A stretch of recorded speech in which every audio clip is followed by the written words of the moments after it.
Welcome to the SBP Data Transfer System training series. In this session, we'll guide you through the process of creating new transactions.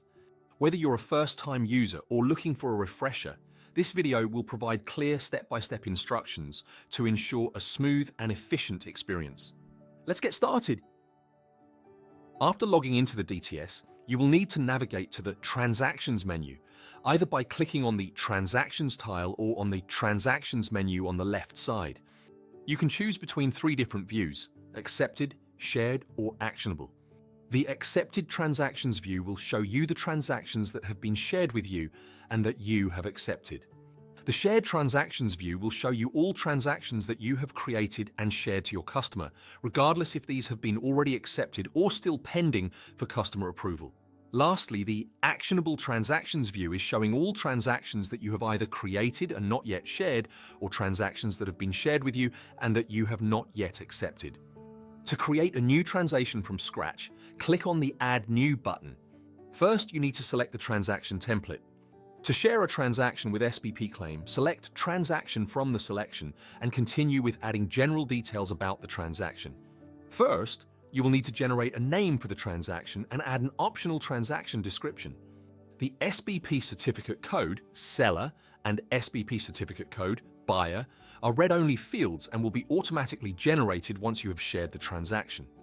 Then, please add the invoice date and invoice number. Note that you can add multiple invoice numbers in case your transaction links to multiple sales invoices. You can separate the invoice numbers with commas and add the date of the latest invoice. You may also use reference to other sales document in case the invoice is not yet generated at the point of creating the transaction. You may also add the total invoice tonnage and an optional additional transaction reference number to the transaction.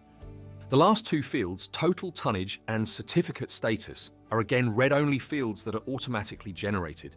After this step has been completed, you need to attach at least one transaction batch to the transaction before this can be shared. To this, click on the Manage Objects button.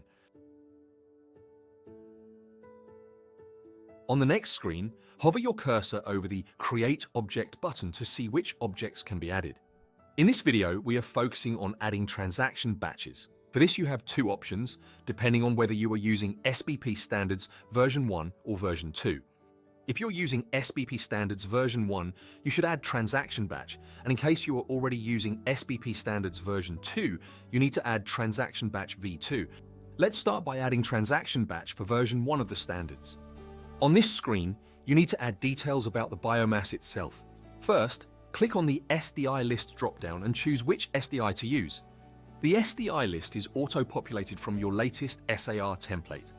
Next, choose the AA code product type and add the tonnage of biomass with this SDI code. Please also choose the SBP claim and indicate whether the biomass is RED 2 compliant. The batch type field is read only and will show whether the biomass is produced or traded by your organization. Lastly, click the Submit button. You may add more than one batch to the transaction if needed. Now let's look how to add Transaction Batch v2 and what is the difference compared to the batch version 1. For this batch type, you will first need to review or add the market-specific status field. This combines SBP RED 2 compliant claim as well as SDE Plus and Flanders statuses, which previously were under the DBSD object. Next, choose if the biomass has been produced or traded by you. In this example, I will use the Produced by Your Organization option. This will reveal a new set of fields: Reporting Period ID, Product Group ID, and DTR ID. These fields will also show you values from your approved SAR template. Finally, add the product type tonnage and SBP claim. Make sure to click the Submit button once all relevant fields are filled in. For this demo, I will not save this batch and we will return to the previous screen to proceed with sharing the transaction. To share the transaction to your customer, click the Share button. You may also hit the back button to review the transaction details and share the transaction later. In this case, we are sharing the transaction now. The next window asks you to select the recipient of the transaction. You need to have an active business relationship with your customer before you can share the transaction. Please see a separate video, How to Establish Business Relationships.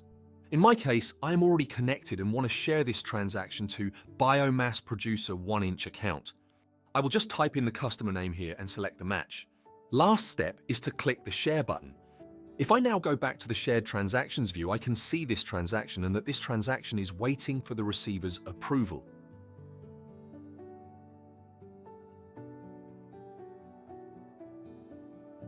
With this, I will conclude this session. Thank you for watching.